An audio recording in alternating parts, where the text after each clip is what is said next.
السلام علیکم میرے دوستوں، آج میں آپ کو حضور صلی اللہ علیہ وسلم کی ایک حدیث سنانا چاہتا ہوں۔ حضور صلی اللہ علیہ وسلم مسجد میں تھے۔ انہوں نے خطبہ دینے کے لیے جیسے ہی پہلی سیڑھی پر قدم رکھا تو انہوں نے کہا آمین۔ پھر جب انہوں نے دوسری سیڑھی پر قدم رکھا تو پھر کہا آمین۔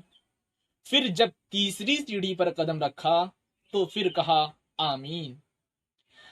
تمام صحابہ بڑے ہی تعجب میں ہوئے۔ حضور صلی اللہ علیہ وسلم کی خطبہ سے فارغ ہونے کے بعد صحابہ رضی اللہ عنہم نے عرض کیا کہ اے اللہ کے رسول، آج ہم نے آپ سے وہ سنا جو کبھی نہیں سنا تھا۔ تو اللہ کے رسول نے ارشاد فرمایا کہ جبرائیل میرے سامنے تھے۔ جب میں نے پہلی سیڑھی پر قدم رکھا تو انہوں نے کہا کہ ہلاک ہو وہ شخص جس نے رمضان المبارک کا مہینہ پایا اور اس نے روزہ و عبادات رکھ کے اپنے آپ کو جنت کا حقدار نہ بنا لیا ہو۔ تو میں نے کہا آمین۔ جب میں نے دوسری سیڑھی پر قدم رکھا تو انہوں نے کہا کہ ہلاک ہو وہ شخص جس کے سامنے آپ کا ذکر کیا جائے اور وہ آپ پر درود نہ بھیجے۔ تو میں نے کہا آمین۔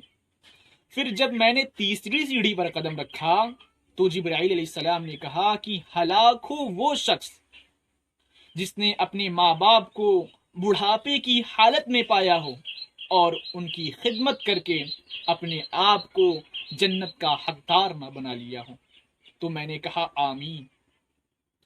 تو میرے بھائیو، اس حدیث میں ذرا غور کیجئے کہ دعا کرنے والا بھی اللہ کا مقرب اور اس پر آمین و استجابت کرنے والا بھی اللہ کا مقرب ترین، اور یہ دعا بھی جائز، تو پھر بھلا اللہ تعالی اس دعا کو کیسے رد کر سکتا ہے؟